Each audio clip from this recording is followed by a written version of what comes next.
We last saw you on Celeb Big Brother, and we know that they film an awful lot and don't show all of it. Was Nicola's anxiety something that was really apparent, that maybe to you in the house, that maybe we didn't see? Yeah, no, absolutely. And you could always tell when it was going to happen, because the foot would start going and she'd start doing all this. And she'd say to me, the hair, starts playing with the hair. And then she'd say, I'm getting anxious. Honestly, I could not have coped in there without Colleen. She was so good for me, literally. And I think that's why I ended up coming across better than I did. But before you... It's not a winning shot. Do you think it would have this effect on you? What, the anxiety? Yeah. Oh, God, yeah, I know. And it's crazy, isn't it? But we've all got to pay bills, so, you know... And I love Big Brother, I really do, and I'm grateful. I've done it twice now. And, you know, if they asked me a third time, I'd definitely say no. Yeah, we always said that. She was going to me, how have you agreed to do this the second time? I was like, stop shouting at me, I'm sorry. Yeah, I know. My anxieties are so bad. And can you pinpoint when your anxiety started?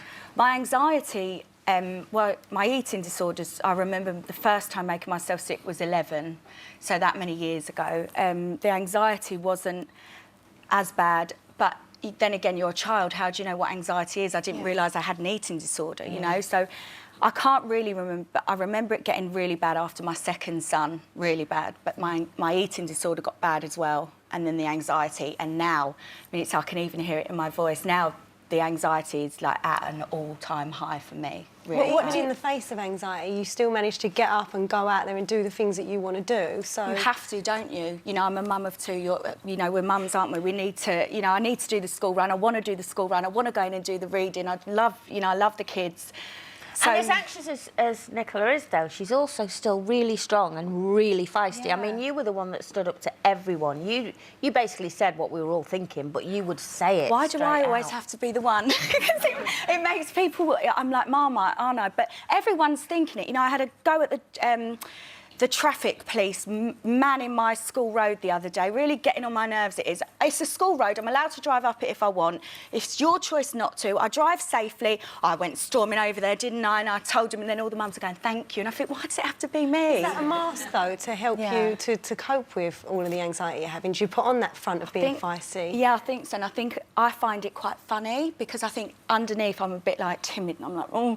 So I find it quite funny that I can do it. And I do laugh at myself. I know that's bad, but I do listen back to the things I say to people and think, oh God, how did you say that? But it's quite funny, you know. So it's almost like two different people. Yeah. And it comes out in a rush. It does, and it comes out. It does come out wrong, and I kick myself. I think, Nicola, why did you have to say it like that? But have you had counselling for it? Yeah, it didn't work for me, the counselling. I had CBT, and I've also had loads of different types of counselling because I've got many problems. So I've had loads. It just doesn't work for me. I think I know exactly why I am like the way I am. I think I know exactly my triggers, and yeah, no counsellor knows me more than me. So, you know, with medication, I just cope. And you know, you've also been through some terrible health battles as well, and the latest one is so sad, Nicola.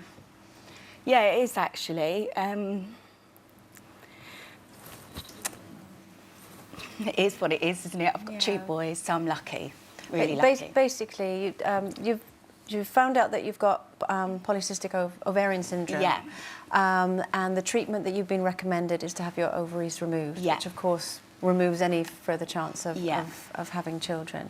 I really did want more babies. But I really you've had did. other health issues as well, haven't you? Yeah. So you know, if you don't think if you have polycystic ovaries it means the end for everyone. It really doesn't, and it can be really manageable. But I've had cysts now on and off for years, and had them removed quite a lot of times. And they become infected, haven't they? Oh God, I've been so ill. They were infected literally. That's why I haven't got my date for the operation, because I needed to get the infection to go down. Yeah. Had a temperature of like 41. I was like literally laying in bed shaking. Tom was like, "Are you all right?" I was like, "No, I think I'm dying." I was so ill. So yeah.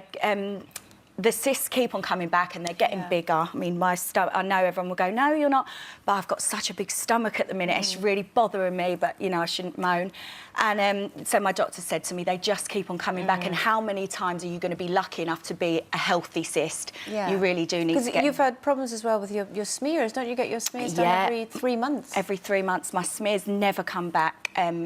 okay. There's always precancerous cells, so I just have really bad luck when it comes to women's problems. I think I have bad luck anyway. I need some karma. I need some good karma.